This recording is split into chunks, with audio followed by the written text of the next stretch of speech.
ఇప్పుడు మన మిత్రుడు షాబాజ్కి ఒక తాటి ముంచు నీళ్ళల్లోంచి కొట్టుకొని దొరికినది.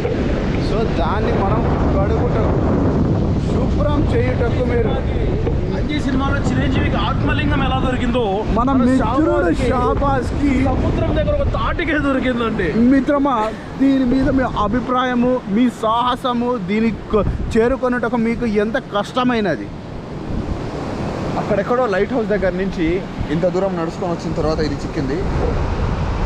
చాలా వెయిట్ చేస్తున్నాం ఇది ఓపెన్ చేసి టెస్ట్ చేయడానికి. దీంట్లో మీకు ఏమన్నా ఖనిజాలు ఉన్నాయని చెప్పి మీరు ఏమన్నా కొంచెం సంకోచిస్తున్నారా? ఏమంటారు మిత్రమా, మీరేమంటారు? నేనేమనుకుంటానంటే ఇది సముద్రంలో దూరి వల్ల ఇందులో మ్యూటేషన్ జరిగి తినడం వల్ల షాబాజ్కి ఏమైనా సూపర్ పవర్స్ ఏమైనా వస్తాయేమో అనేసి మన షాబాజ్ ఏమన్నా ఆక్వామ్యాన్ లాగా అయితే ఏమంటారు మీరు? నాకు అలాగే డౌట్ వస్తుంది మిత్రమా.